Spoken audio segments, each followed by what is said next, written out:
Well, hi, my name is Jay, and I'm going to be converting a golf cart from a lead acid to a lithium. And we've got a nice battery, just got it in. This is a Novaic or Nova IC. I'm not sure how you pronounce it. But here we go on the information. Great BMS on this battery. And just looks like it's going to be a really nice unit. Real clean for the negative and the comms, the vent, positive. We've got a wonderful breaker system here.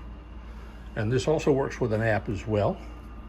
You have to turn the BMS on to make it active to get the app going. Accessories that came with the battery.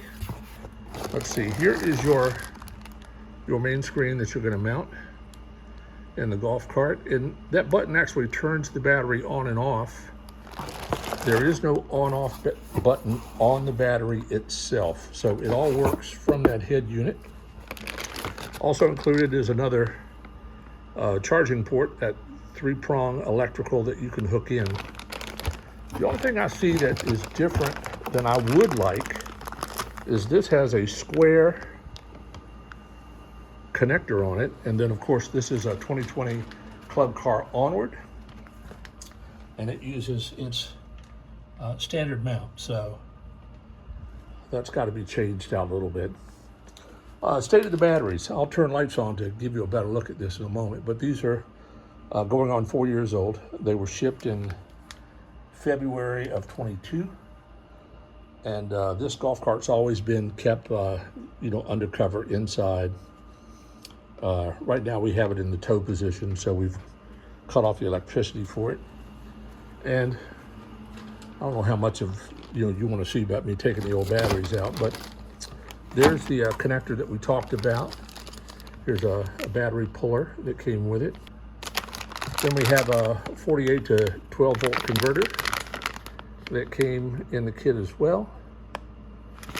And then we have a 20 amp battery charger. We'll be digging into all of that as we go, so I won't pull it all out now. Anyway, that came with stock with the purchase of this battery. And wish me luck. I know nothing about electrical. I've only been looking at other people's YouTube videos, which are great. They're so helpful. And hopefully this video can help you before it's over. Don't mind the mess in the garage. We're still in the process of getting everything straight in this house. So here we go. We got some cleanup to do. As you can see, this is not too bad, but you do have a little bit of leakage in the tub. Okay, so we got the battery tray all cleaned up. I disconnected the plug for the original charger. Took that out of the controller area there. That was pretty straightforward. I neutralized any liquid acid that had come out of the lead acid batteries with some baking soda mixed with water. Got the tub all cleaned up. So now I think it's time to start taking apart this section of cart and getting things run up to the front, and we'll go from there. The batteries themselves. Hey Willow, what you doing, sweetie? That's Willow, everybody. She's the sweetest water dog you could ever have. Here are the batteries. I also sprayed those with some baking soda and water to alleviate any acid concerns. If you're grabbing these batteries and you're picking them up, it can certainly do something with your skin a little bit. Pretty sunset tonight. Well, the lithium battery install is done on this cart. It's Nova IC or Nova IC, 105 amp hour, 48 volt cart. Well, it says 51.2, but it's a 48 volt cart.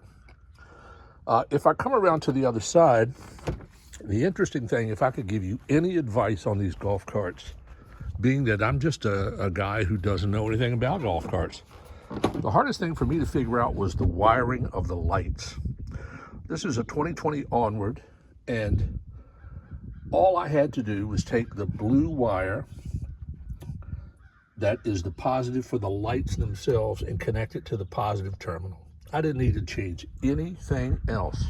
I originally was thinking I was going to have to hook the lights up to this 48 volt to 12 volt converter, but that was not the case. Anyway, it occupied so much time me trying to research that and figure it out. It was very frustrating, and then turned out to be the simplest thing in the world. So if I could give you advice, it's ask people. YouTube did a lot of great stuff for me, but it also confused me a little bit. I have not mounted the screen for the battery yet because I frankly haven't figured out a good place to put it. That nice screen is not the little round screen most everybody else has. And this is the standard dash, and it just doesn't want to fit in a custom look that I would appreciate. So I still have to figure that out. Otherwise, it runs about the same speed. I really didn't pick up anything. I'm still running the Curtis controller. Maybe I'll do a Novaic setup in it soon. From Chesapeake Bay, just before Christmas. Look at this nice weather. Enjoy the day. Thank you.